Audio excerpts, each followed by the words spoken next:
La grande annonce, c'est effectivement cette version 4.2 et surtout le support de NFS. Donc maintenant, on peut dire que le stockage Scality est un as, au sens où on supporte toutes les structures traditionnelles de fichiers, que ce soit du NFS, du CIFS, du FTP. Et ça, en soi, c'est une grande annonce pour Scality. Enfin, ça ne change pas le monde.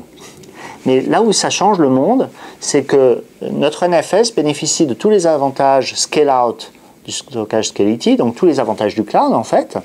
Et en même temps, il est compatible objet et compatible Hadoop.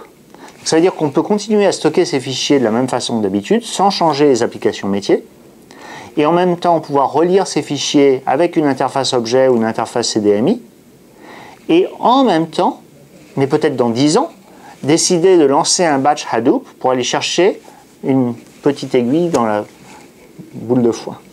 Pour moi, la notion de stockage objet est une notion technologique et pas vraiment une notion d'usage. Les notions d'usage sont des notions traditionnelles en termes de fichiers ou de blocs et plutôt de use case. Est-ce qu'on veut faire de l'Active Archive, archive active, je ne sais pas comment on dit en français. Est-ce qu'il s'agit de données non structurées? Est-ce qu'il s'agit de partager des fichiers en collaboration entre plusieurs utilisateurs? Est-ce qu'il s'agit de stocker des milliers de sensors, sensors dans la notion de Internet of Things? Donc pour moi, ce qui compte, c'est la question du use case. La technologie objet est très adaptée à des très grandes capacités de stockage, au-delà d'un pétaoctet, et même 10 pétaoctets, qu'on rencontre dans beaucoup de projets qui stockent des documents avec un sens très large du mot document. Et c'est vers ça qu'on s'oriente.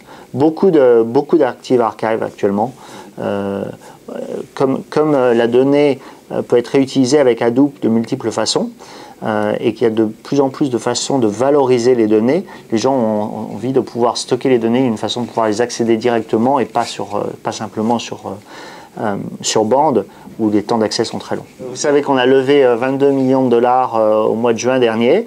Les 22 millions sont toujours en banque. Le business de Scality marche bien. On fait une croissance d'à peu près 5x d'une année sur l'autre. Donc un bon business qui vient des clients. On n'a pas l'intention de toujours laisser l'argent en banque. Hein. Si on a reçu de l'argent, c'est pour investir dans la croissance. En particulier, on est en train de recruter des gens très seniors. On a Ron Weissman qui nous a rejoint en tant qu'interim CMO. On attend que je recrute le CMO de la société. Philippe Méchanic, qui est bien connu en France, qui nous a rejoint en tant que CFO. Et on est en train de déployer comme ça toute une équipe exécutive pour porter la société vers des sommets. Prochaine étape étant une centaine de millions de dollars de chiffre d'affaires.